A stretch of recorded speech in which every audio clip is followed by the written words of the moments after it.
Last week, Rabbi Liebtag spoke about the Kedusha, the Sidra, the Kedusha which we recite now in Uvalat Zion. And in fact, it is the only Kedusha. It is the Kedusha mentioned, the Kedusha, the Sidra in the Gemara.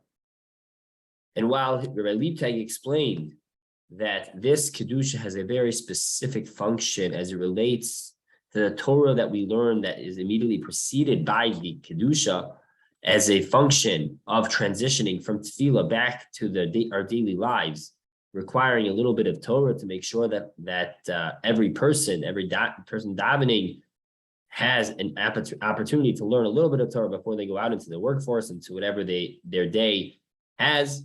There's an additional comment regarding the context within tefillah itself, because while this is the Kedusha mentioned in the Gemara and Kedusha de Sidra, it is actually the third Kedusha that we recite within davening itself. Of course, the first one is in the middle of the Birchos Kriya Shema. The second one is Kedusha that we think of, which is in the Chazaras Hashatz. And then we have this third Kedusha of Kedusha de Sidra, Kedusha in the context of Uvalat Zion. And the Sefer Kabbalah explained that each one of these times, each one of these opportunities of saying Kedusha, while ultimately we're saying the same couple of lines, they are all in a different context.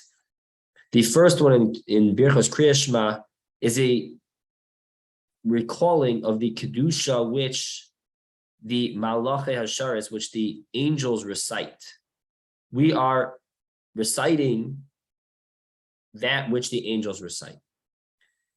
However, then the Kedusha in the Shemona Esrei is talking about actually us saying the Kedusha. Yes, it's the same Kedusha of the angels, but we are now internalizing it. We are now repeating it ourselves. We got it from the angels, but we ourselves are chanting it out and are saying it, not just quoting from the angels, but we ourselves are taking ownership and reciting the Kedusha. And then there's this third Kedusha, the Kedusha de Sidra, which is taking that Kedusha and is taking a moment of learning prior to that Kedusha as we transition back into our day-to-day.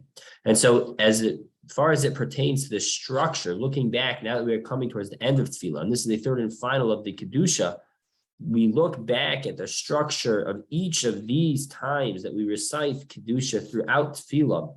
And while it might seem like, why are we repeating ourselves? It is actually, given the context, three different types of tefillos, whether it is merely replicating the angels, whether it is internalizing, taking that tefillah of the angels and making it our own, or whether it is the opportunity of saying Kedusha preceded by a little bit of learning Torah as we transition back into our daily lives.